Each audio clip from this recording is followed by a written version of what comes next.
Hi students, today we will see the unit 21 nutrition and health continuation. Health effects of adulterated foods. இப்போ food இதால் என்னென்ன பாதிப்புலாம் வருது. Consumption of these adulterated foods may lead to serious health effects like fever, diarrhea, nausea, vomiting, gastrointestinal disorder, asthma, allergy, neurological disorder, skin allergy, immunosuspension, kidney and liver failure, colon cancer and even birth defects. இப்போ நம்ம ஃபுட்டில் பார்த்தோன்னாக்கா என்னது நிறைய கலப்படம்லாம் செய்கிறாங்க. இந்த கலப்படத்தினால நம்மளுடைய health நிறைய affect ஆகுது. என்னென்ன ஒன்று ஜுரம் வர்றது, ஃபீவரு, நெக்ஸ்ட் வயிற்றால போகிறது, நெக்ஸ்ட் வாமிட்டிங் இருக்கிறது, குமுட்டுற மாதிரி இருக்கிறது, ஆஸ்துமா, அலர்ஜி, நியூரலஜிக்கல் டிஸார்டர், நரம்பு தளர்ச்சி நோய், ஸ்கின் அலர்ஜி ஆகிறது, இம்யூன் சிஸ்டம் சப்ரஸ் ஆகிறது, கிட்னி லிவர் ஃபெயிலியரு, கேன்சரு, பர்த்தோடைய அஃபெக்ட் இதெல்லாம் ஏற்படுது. Food quality control. The government always ensure that pure and safe food is made available to the consumers. அப்போ என்ன பண்ணணும், கவர்மெண்ட்டில் இருந்து கன்சியூமருக்கு நுகர்வோருக்கு பியூராக இருக்கக்கூடிய ஃபுட்டு, கலப்படம் இல்லாமல் இருக்கக்கூடிய உணவை வழங்கணும். In 1954, the Indian government enacted the food law known as Prevention of Food Adulteration Act and the Prevention of Food Adulteration Rules in 1955 with the objective of ensuring pure and wholesome food to the consumer and protect them from fraudulent trade practices. அப்போ என்ன பண்ணாங்க, கவர்மெண்ட்லேருந்து 1954 government food லா இது பண்ணாங்க. அதுக்கப்புறம் 1955 prevent பண்ண food ஆக்டை இது பண்ணி கொடுக்கக்கூடிய ஃபுட்டு முழுவதும் கன்சியூமருக்கு கொடுக்கக்கூடியது, நுகர்வோருக்கு கொடுக்கக்கூடியது பாதுகாப்பாகவும், நெக்ஸ்ட்டு ட்ரேடர்ஸால் என்ன பண்ணக்கூடாது, எந்த கலப்படமும் இல்லாமலும் இருக்கணும் அப்படின்றதுக்காக ஆக்ட் ஏற்படுத்தி இருக்கிறாங்க. Minimum standards of quality for food and strict hygienic condition for its sale are clearly outline in the act. அப்போ மினிமமாக இருக்கக்கூடிய குவாலிட்டி ஃபுட்டும் ஹைஜீனிக் கண்டிஷன் இல்லாத ஃபுட்டு என்ன பண்ணக்கூடாது, சேல் பண்ணக்கூடாது அப்படின்றது அந்த ஆக்டில் தெளிவாக சொல்லியிருக்கிறாங்க. Do you know a slogan from farm to plate make food safe was risen on world health day 7th April 2015 to promote and improve food safety. Slogan அப்படின்னது ஃப்ரம் ஃபார்ம் டு பிளேட், என்னது farm to plate, எங்கள் உழவு நடக்கிற இடத்துலேருந்து நம்ம தட்டுக்கு வர வரைக்கும், நம்ம சாப்பிடக்கூடிய உணவு நம்ம கைக்கு வர வரைக்கும் எப்படி இருக்கணும், சேஃபாக இருக்கணும் அப்படின்றது world health day 7th April 2015 சொல்லியிருக்கிறாங்க. என்ன பண்ணாங்க, ஃபுட்டோடைய சேஃப்டி, உணவுடைய தரத்தை இம்ப்ரூவ் பண்ணணும் அப்படின்றதுக்காக சொல்லியிருக்கிறாங்க. ஃபுட் குவாலிட்டி கண்ட்ரோல் ஏஜென்சிஸ், அது மட்டும் இல்லாமல் என்ன பண்ணியிருக்கிறாங்க, ஃபுட் குவாலிட்டி கண்ட்ரோல் ஏஜென்சிஸ்லாம் என்னென்னலாம் இருக்குது, ஃபுட்டு தரமானதாக இருக்குதா அப்படின்றதுக்கு என்னென்னலாம் தரம் இருக்குது அப்படின்னு பார்த்தோன்னா ISI, Agmark, FPO, FCI and other health departments enforce minimum standards for the consumer product. அப்போ இவங்கெல்லாம் என்ன பண்ணியிருக்கிறாங்க அப்படின்னு பார்த்தோன்னாக்கா, ஹெல்த் டிபார்ட்மெண்ட்லேருந்து மினிமம் ஸ்டாண்டர்ட் கன்சியூமர் ப்ராடக்ட்டுக்கு ஒரு ஸ்டாண்டர்ட் கொடுத்துருக்குறாங்க. FCI, food corporation of India was set up in the year 1965 with the following object.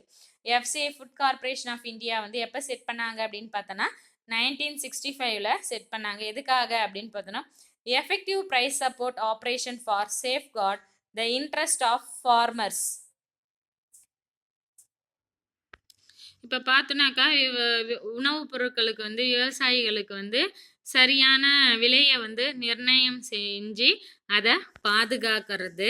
அது மட்டும் இல்லாமல் distribution food grains through the country, உணவு என்னது நாடு முழுவதும் ஃபுல்லாக பரவ வைக்கிறது, டிஸ்ட்ரிபியூட் பண்ணுறதுக்கு maintain satisfactory level of operational and buffer stock of food grains to ensure national security.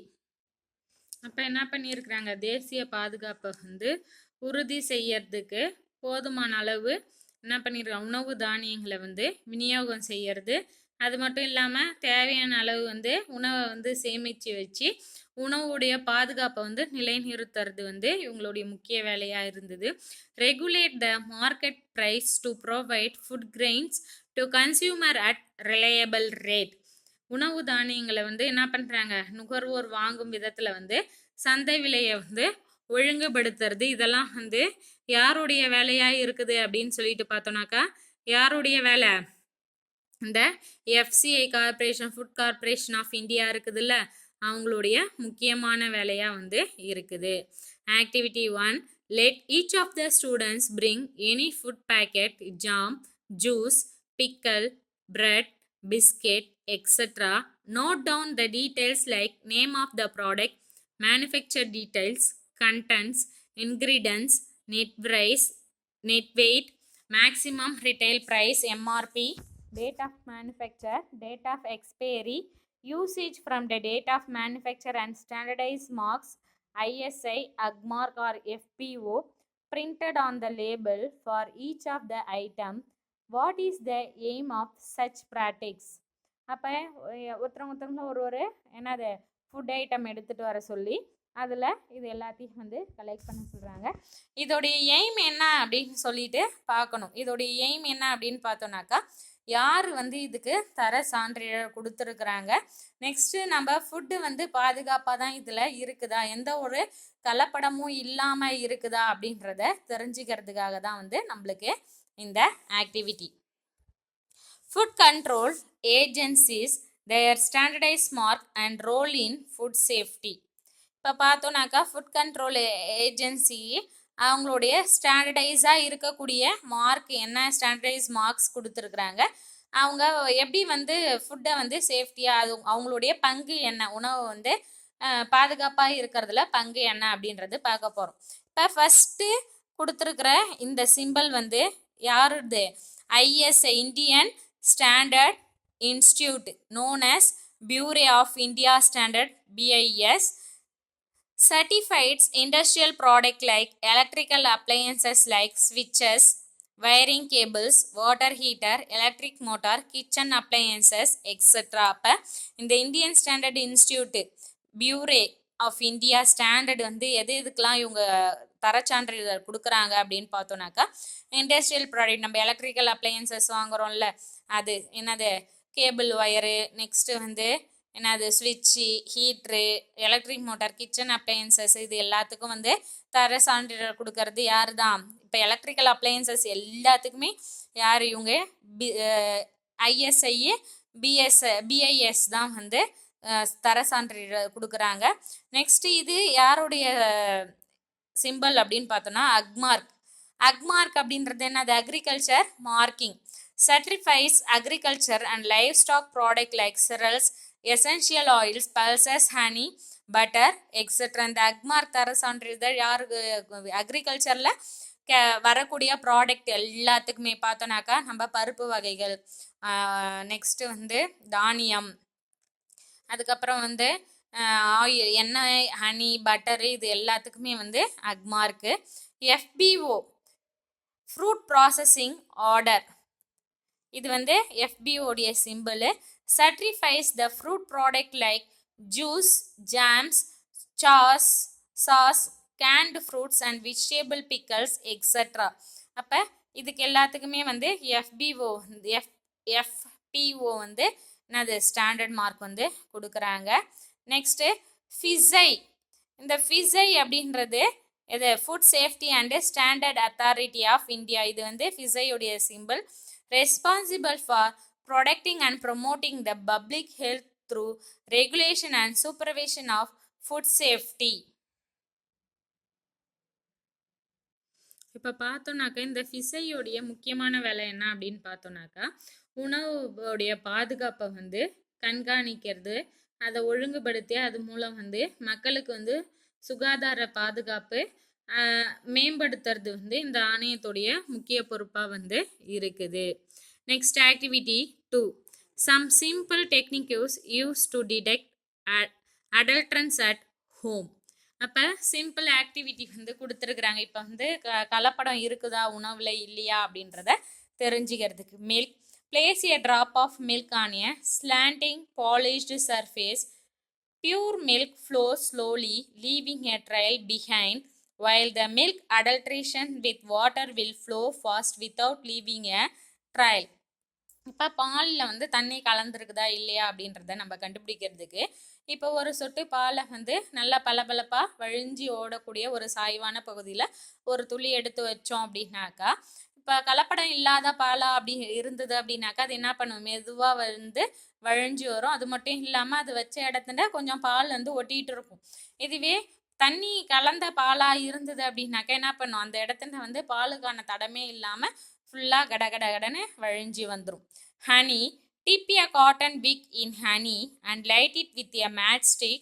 Pure honey burns, while adulteration honey with sugar solution gives a cracking sound. Honey, அதே மாதிரி ஹனியில் என்ன பண்ண சொல்கிறாங்க, ஒரு காட்டன் துணியை வந்து cotton நூலை திரியை வந்து அது உள்ள முக்கி எடுத்துட்டு அதை வந்து கொளுத்தணும் அப்படின்னாக்கா, பியூர் ஹனியாக இருந்தது அப்படின்னாக்கா, கலப்படம் இல்லாத இருக்கிற ஹனியாக இருந்ததுன்னா அது என்ன பண்ணும், எரியறதுக்கு ஆரம்பிக்கும்.